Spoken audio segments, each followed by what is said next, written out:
thank you for spending a little bit of time to chat about the game. I am so excited for this release. I have thousands of hours in 1800. Oh, wow.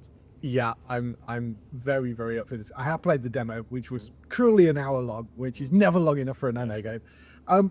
So, I mean, I suppose the obvious first question is, why go for Rome and this particular time period? Yeah, so maybe I can say that the Rome was always like wish setting from our fans. So for maybe already 20 years, so we knew that at some point we will do the Rome that was given.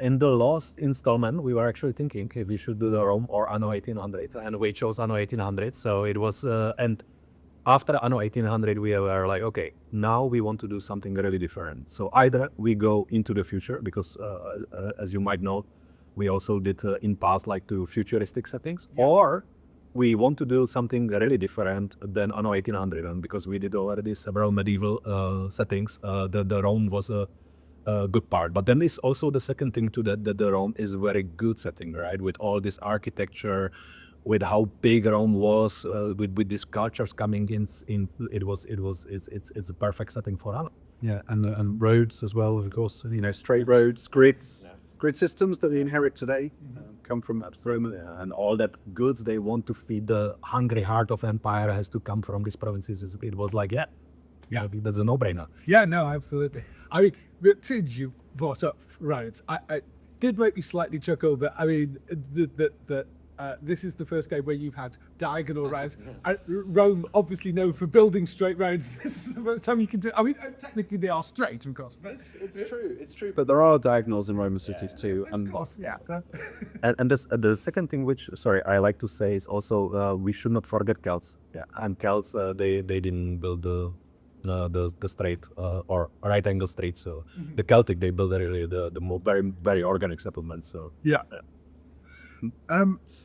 Why specifically 117? I mean, why go? I mean, because it's a, from Roman history point of view, it is a really interesting time because you've got the death of one emperor, you've got so it's Trajan dies, and we've got Hadrian coming in. I mean, I don't know. Does that actually play into the game at some point? Unless you don't want to reveal that, but yeah. Two questions then. The first one is the time period. I think it's a very suitable time period for us because it's the period of the Pax Romana. So if you think about Anno, like what you do in Anno, a lot of people don't want to get involved in conflict. And of course we have land combat in the game. And we're really proud of that feature, but it's also just part of the game. And so to have a period of Roman history that's relatively peaceful, I think that was very important for us.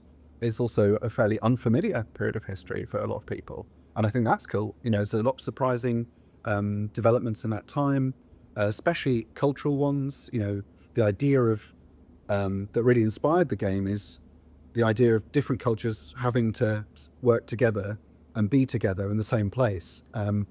So I think those things all played into it. It was also peak of the Rome, and the like the empire was the largest at the time. So that probably felt like it has a great potential. Absolutely. And the second part, I think you asked about historical characters, and Yeah. we evade using historical characters, but a lot of our characters, emperors, for example, or your rival governors, or and so on, are composites of real historical figures. Right.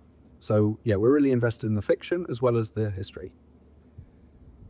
Coming to the sort of character thing, you actually play as named characters through the campaign in this, which is an interesting turn from having a sort of, I mean, you know, your own created one. Why particularly go down that route? And was it just sort of to add to the story element of it, so you could mold that in a particular way? Yeah, I mean, of course, you can still play as anyone in the sandbox. But I think for the campaign, you know, I think it's as having that extra context helps the story a lot. I think also in both our characters, there's a kind of narrative arc there for the characters that I think makes the story generally more interesting. And also I think, you know, we have a stronger role anyway for the player in the game compared to maybe a previous Anno with the governor idea. This, you know, you kind of between a rock and a hard place. You've got the emperor above you, you've got the people below you. They're both pressing you. So that kind of already existed in the concept for the game. And then it felt like no leap to then make you a character who is in that role. And Yeah, there is that sort of interesting thing with the pressure from sort of do you do your PC Emperor or not, or do you go more native, because you've got these two different lands. I mean, in the demo you could pick which you started in, but that's part of the campaign, isn't it? You sort of For sure. yeah. So, I mean, just can you talk a little bit about developing, particularly Albion for this game, because I think that's probably so different to anything else.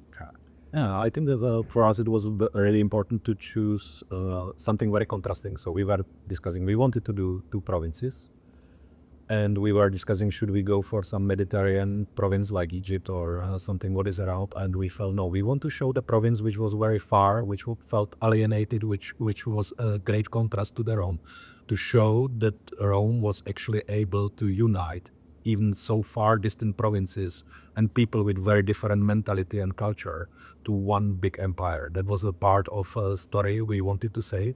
So yeah, and we wanted to build a contrast. So you can play in Italy where there are the sunny beaches, lavender fields and so on, everything is just paradise.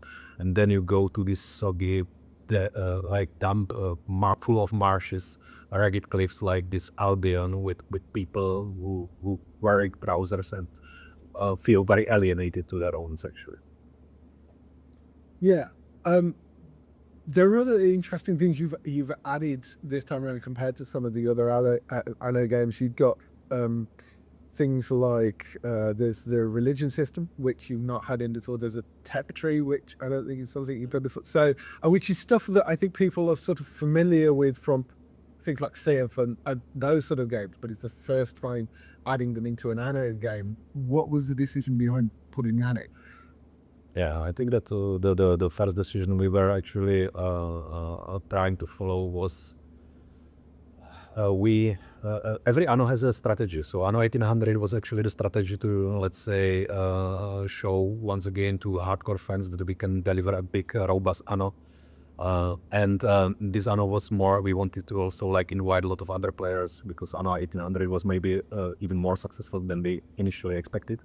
And we felt like we want to make it a little bit less rigid, more less linear, a little bit like to feature the choices for the players, because we know that some players for them the Anno is overwhelming. So we wanted to offer different paths, different learning curves, different speeds they can play in a game. So the choices were very important for us from a strategical point of view, and that shaped this product. So when you talk, for example, about the technology tree, that's one of the feature, which of course gives a lot of choices. And when we talk about the religion, it's the first time we're doing a religion, right? Like in a setting, yes. And I think that's because the setting demands it. Well, yeah. Like you can't do it without it, and so we knew that. And yeah, I think it's fun to have that anyway for Anno players to have a really new aspect of city. You know that.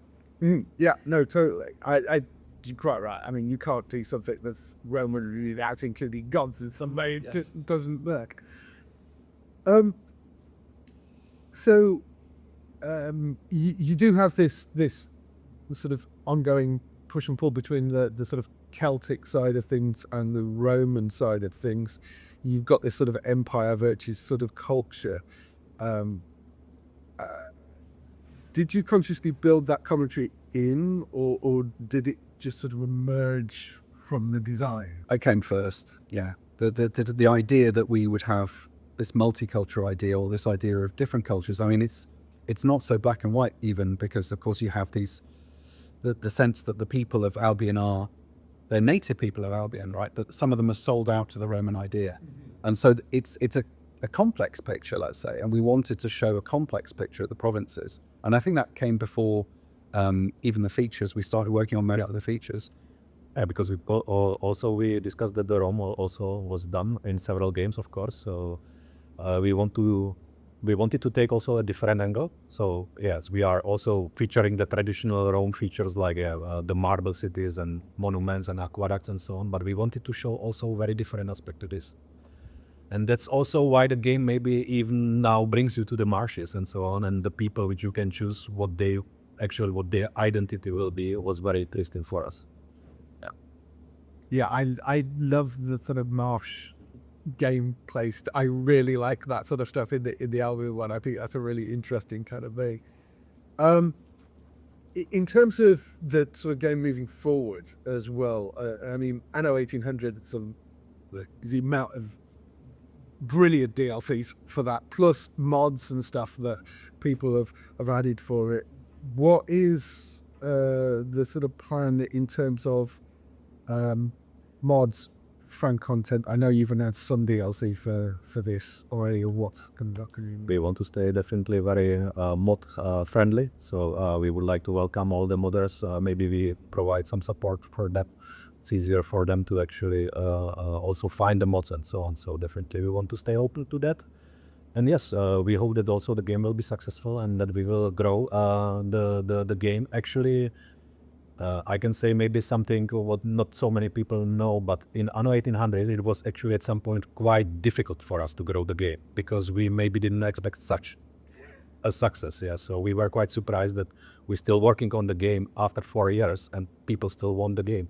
But it was a little bit tricky because the game at some part felt like already finished and what else to add. So even now, let's say with the new game, we chose a little bit more modular way where we can also grow the existing systems. Like for example, a religion that we have a new gods, and we are not always forced to create something completely new and put on top, so that we have a liberty to do both. Yeah, sometimes we can grow existing systems, sometimes we can add a new system. So we're a little bit prepared for don't underestimate possible success.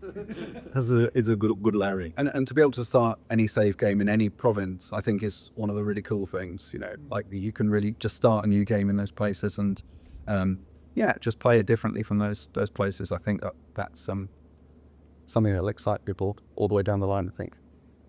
Last question, Lou. Okay. And one of the DLCs we know we have coming is it's we're sure what you refer to, but especially the Sub Egypt DLC, which I mean that again is the other thing that's hugely important to the Roman Empire stuff. So it makes perfect sense that's where you go.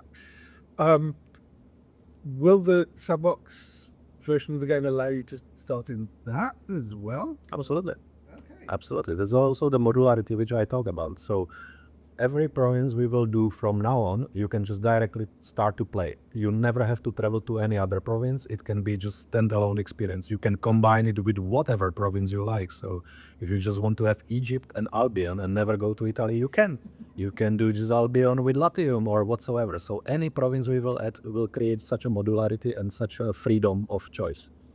Awesome. I'm so looking forward to getting my hands on the full game. I love the demo. I'm a huge Anno fan, so yeah, I'm really looking forward to it. So, hold on, Great. Thank you very much.